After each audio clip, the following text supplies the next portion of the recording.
ya Allah, ya Allah, ya Allah, la ilaha illallah, Muhammadur Rasulullah sallallahu alayhi wa sallam. Hamina ali kalamalo ida koroba yafo. Hamina kalamalo ida koroba yafo. Karamo solo ta kalame fouvi. Akese lene. Abatira bonne la kun kera ka do wolo jebi nyagwale do hebra. Jangaro men hami yalla ni ne le jangaro basila ne de ni jangaro muso di jangaro ni ne le woni do fara la ka di moluma sande dunya be dan na folo ko me anya bola wole to ko hala to bi jondo nane ka bo burkina o te dinaro ko an bonen burkina kana anyi wala tibila ya ne sisa o fana ni ke sisa to bi jon ate dinaro o bone fo burkina le kunu suro ka do yan ko kala tini espace ye ya joma ye ya évasion ye ya Nouruddin TV ye ya ko la site internet ye ya allez tu bara nya fele mba wuli sisa aliye kalama menunta parce que a herele warato tunya kono la jina kono kujuya ana madem dote do manyininka ku ile la herene bonini baran kali mansala ni ye mansame bolo ada madem nu majini ni dem batte alula bon lo batte menu bolo ni kundo bla libara menu se de maji nenu muso maji nenu lu maji nenu luti maji nenu kunko ye menu tala kunko te menu tala kele ban lo ne bidi ani alatia akele siaman banto sisane kuruni kono ya mote bola yambi ni alamado ki taro dole tabe wora do tali na mache taw wana so ne fama jere tato e kadai maliki take na mache wana so ne man tato e kan fatake kan yeni ke ka ay kabru kono no cheni ala le nya be nya bosisa men do bote la ilaha illallah muhammadur rasulullah sallallahu alaihi wasallam awrano ya ko aliji ngali yanji mata ko mbaba sisa be wila kalama di luma e ba se la luma ya lona memo ko ala la kala ko nete ala ko mo sikana yanji ta be yanji tui kalama me boti bolo ya wa iba ji me ika ji me tu yere la luma ila ji marado wala ila kolon wala ila pompe la soko na pompe iba do ise manto o ye o jita ya mi korina mana barabara ke ise manto ye kalama nya kelimi atekala fuladi ji me mi tu ibra ye wala ni kalama me boni ne bra ya o ba ko me na mo jamana kono dunyali samba wo kibarola men no gote o ngo ya ngolo nji gote mutu ya mpombe ja yo to uran aye nkorobo billahi ali nkorobo uranna ni dulumal ta resultat soro yani sini urala ina soro ya men no gote o Allah Allah Allah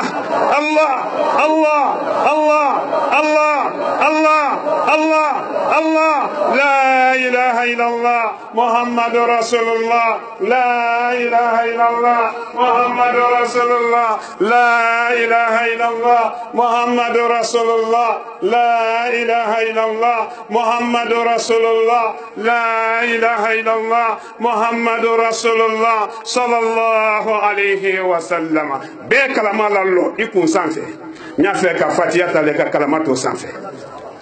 be salatu ta ka banka fatiyata ka kalama to sanfe Allah ele le kan jike kalama ni fe kala fere kalama lendi damen ko ko molu yena kalama nin son benen kera fen wara do molu kili ni njere tado kalama koni no ko ni jina lama ya ke mbule molo yale de kana jebidi kana resultat di ka kuna ile ma ni ne dalu ye fen wara di na nyina ma ya kono anye duya man negen tolele do kadru ki babli jere kana ka fula saliman bla ka molu mandege sayile la boro kono di fa anye utelele do ni ne kera mo manena kuile ala kelene kasoro ne fingere kan togo no otile ala la kele nyadi ne men fo kan tani bonson taro ani jama taro ya beke mbolo mole yadi ni di wora don tenne la ile ko ile le cheli la de nenne kun kan sono medo ile le cheli la de ne bolo togo no mo temen kala ma fi kele here menu yembolo nsi bone lo yoti elele ka bon na nyini misiri ko elele la nyini ka yemol do su kan bi fena wulu yen deme na dunya ro tema mfati mpate la nyima likite militra ino jamani nakafole la semena kalama men be san fendi bolokolon kasiya jamani lo jangoroto kasiya jamani lo janfaju kasiya moluka jamani lo dentiyeni kasiya jamani lo dentiyeni kasiya moluko lulu kono o molu kasiya jamani lo nebili dali ni dali la bate dule ko kan ki dali la dina jamana kono ki dali maliyen hankili be yanebi senegalu yen ye yan burkina be ye yan kana se afrique fambe ma katrate ivoirien ma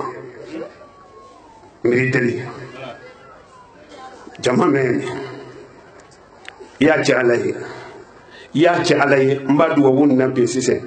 ikana kalaman di mo susuma ni mo bure ki mi kalaman do yijiranya tale boni bolo wa ko danga su dole Allahu akbar walillah koni nala mandi ya nanu fela mako yama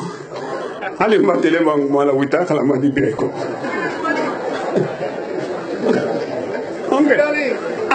ne ngo be makana ga ne ko ngo be ta ndamo men tatel la terre ila kalaman di tisla la sai masi bola Allah Allah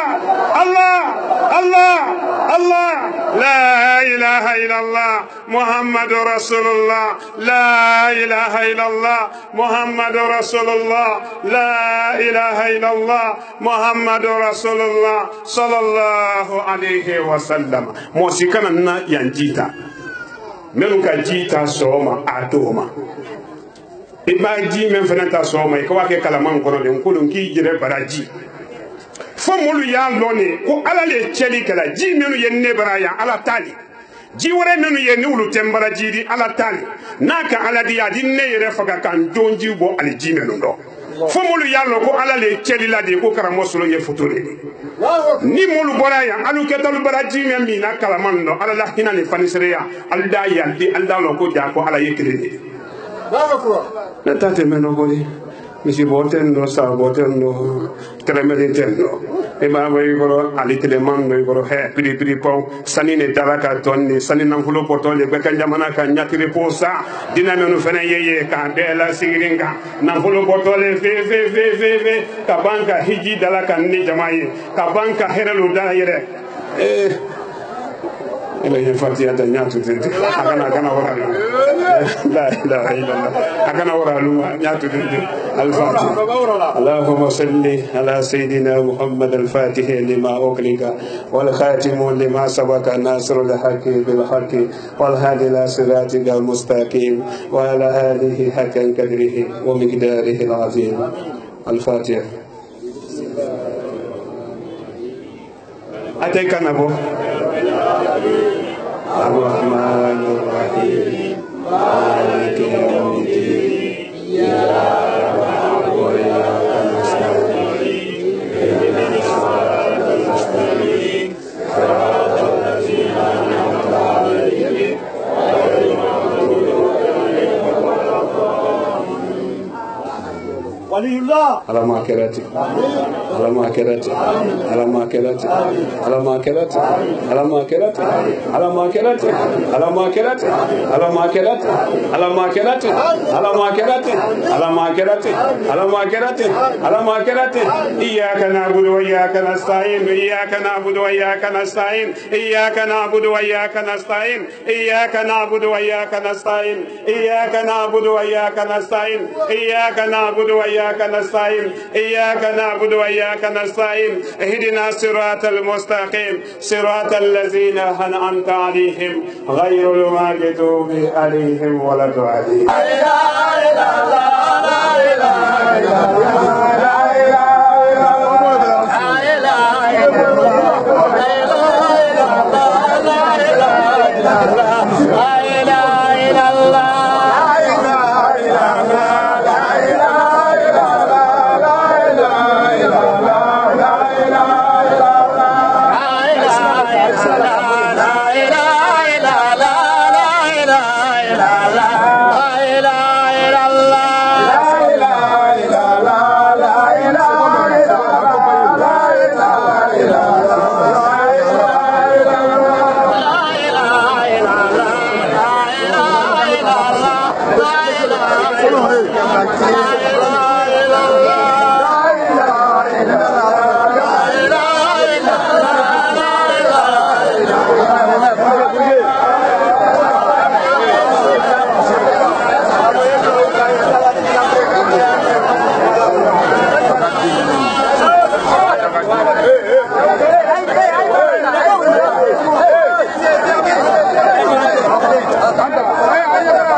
Bara sonaya embrasser Angari Dondala. Jama men nale ni ala sonda ndi nasla di jamani ma inshallah ni ala ka andeme juma temele nko seli jemo balle fe ni ala kan kanda juma na to fene telemando nyonyoni ntaro inshallah nyo fene seli la duma waliya mo balu fe k'o kiya duma wuliya kaluma o tɛmɛlen kɔ den min tun ye kaliman bɔ la maliyɛn ne karamɔgɔ solo ni maliyɛn na dɛ mɔgɔ ma ladan ala la ko ladan ne tɛ sabara tiɲɛ maliyɛn den ne kan tun ye Mustafa Sidibe n'a la jama ni ala sɔnna misiri mɛn fɛnɛ kaba sigilen o contrat dilen maliyɛn ingénieur le ma olu cɛ yiri kabara se yan bi aldi muwan bɔ olu nana baara kama n si bo mɛn lɔ yira ali misiri kaba da fɛ maliyɛn n'o ka k'o lɔ e ka la a bɛɛ mana kɛ maliyɛn de o kɔni a bɛɛ cɛ yira dugukolo min kɔ kan o le ye Lajinɛ dugukolo de Lajinɛ kalo alu ka ɲi alu ye dugu min kan a salima alu ɲɛnike ka ɲi 4 tɛ ne sela jama na marala alu le kusa mɔla mandi la ne tɛ jama min kɔn kelen tɛ s'a kɔrɔ ba tɛ alu barika n ye duwawu di jama ma sori ka mɔlu bila n di na tubi jɔn o la tubi ni fajiri salira ba jama kasiya Mustafa Sidibe ndi na o fɛnɛ na bila sini sɔgɔma kɔni wala bila tɔ ala bila bɔtɔ a jɛrɛ le rɔ n'a kan koyi ndi sila d'a ma n'a man koyi a wato mi ko n'a tora yan kɛ wala ni menu suru mangara yana o kɔrɔ le wori ko ni se na la fajiri ko bɛna wala fajiri seli bɛna ye na o bɛn Mustafa ba men fɔ ye tere o lamina dɔ n'a bɛn n'an sawa ma ba an fari fan bɛɛ le ndi kelen busi kɔrɔ k'o la fili Allah la ilaha illallah Muhammadur Rasulullah sallallahu alaihi jama hami ala man kono do fililu ala malo basira Lajinɛ jamana ala ma sumara kankan jamana ala ma sumara kankan jamana ala ma sumara kankan jamana ala ma sumara sori kalama ko nin kɛtɔ ko mɛna ma ala dunya kɔnɔ Lajinɛ kɔnɔ Afriki kɔnɔ a ka bon molu hankili ma mais kalama tɛ de kalama me bolo fɛ kaba la o ko tɛ ji mɛn o de o ko tɛ ne kan ala le ma ala b'a don ko ne no ada kɛ ko ba di ni ala bɔra ko ba do adi to ko ni yama ni ala dun da ko ko do na do ma idi wa yabra kɛ ko ba di ala le don ne solo ko do ala bi baro bi tɛ sise sen kan mɛ ka traiter mɔgɔ ma ni sɔn bɛ ni ala wele do molu kɛtɔ kalaman lɔlalu da la bi ani ji ka hami ni nata min to alu la ala bara dun ye hami yɛrɛ ni nata ma fama ala ma cɛra jama hami ala ma nɔgɔya kɔnɔ dɔ fili do ala ma lu basira al-Fatiha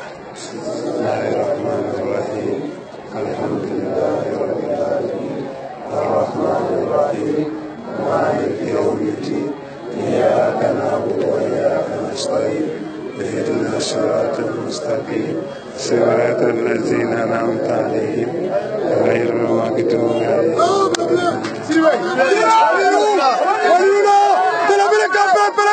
Bon, d'abord, moi je suis monsieur Fotigui Daou, l'ingénieur coordonnateur du projet. Voilà, de la construction de la grande mosquée de Nouruddin Islam, voilà, précisément Kankan, voilà, Guinée-Conakry. Je suis malien. Bon, ok, l'initiative d'abord, ça vient de El Cheikh Souleymane Sidibé. Voilà, et donc maintenant, l'objectif c'est quoi? C'est la construction d'une mosquée de Nouruddin Islam. Voilà, et d'une superficie de 900 mètres carrés, R+1. Donc, à la sainte de la cour, l'espace vert et puis l'aménagement, ça fait 2700 mètres carrés.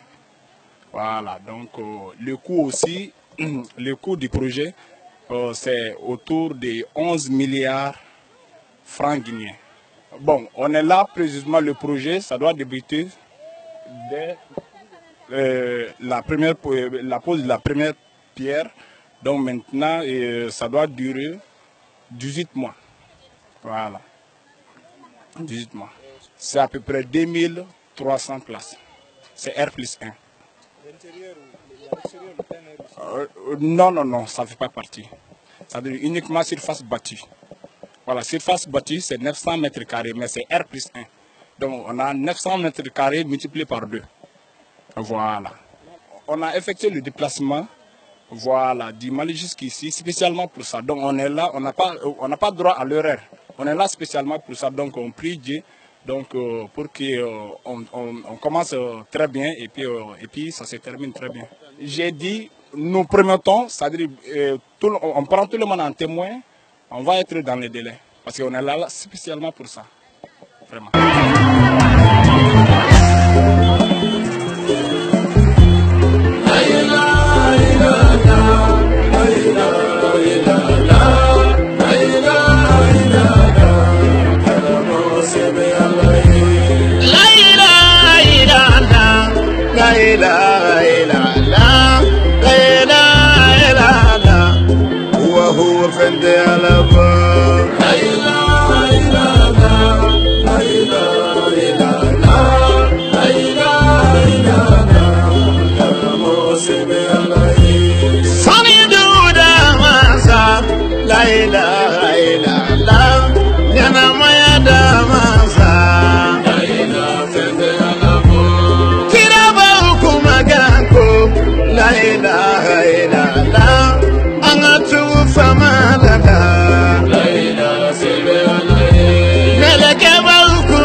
C'était politique.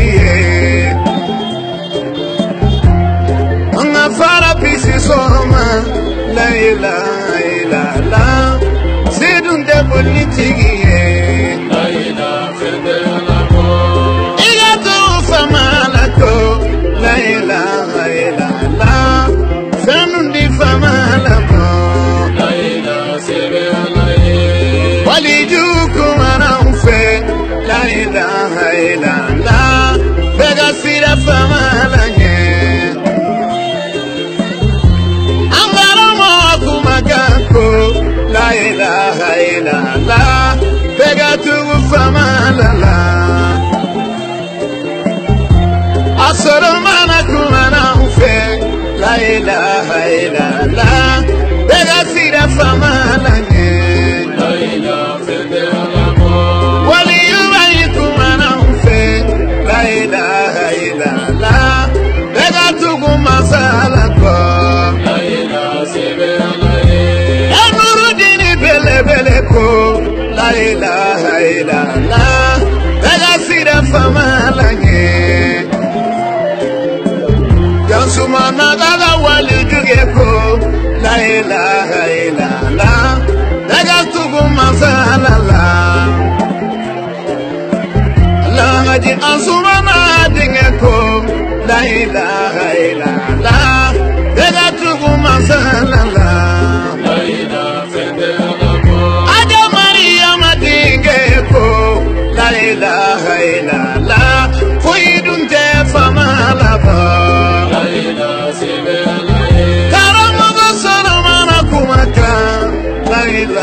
Voilà, madame et messieurs, fidèles téléspectateurs de Nourdine TV. C'est ainsi que s'achève la cérémonie de pose de la première pierre de cette grande mosquée de vendredi de l'association Nourdine Islam. Vous l'avez compris, vous voyez déjà la foule qui est en train de rentrer après la prière de 16h avec les autorités, bien sûr. Le cheikh Souleymane Sidibé est allé procéder à la pose de la première pierre, accompagné du préfet que vous avez d'ailleurs suivi dans ses interventions, et suivi également du maire qui a aussi exprimé ses sentiments, et également tous les autres autorités qui étaient là, et les membres de Nurdin Islam, de l'écouter aussi avec attention. L'ensemble des invités qui étaient là, les représentants des Nurdin Islam à travers la ville. À tous, vraiment, merci d'avoir suivi l'intégralité de cette grande cérémonie d'inauguration ou de pose de la première pierre de la grande mosquée Nurdin Islam de Kankan. Nous vous remercions beaucoup et bonne suite du programme sur Nurdin TV. Nurdin TV, la vision de Cheikh Souleymane Sidibé.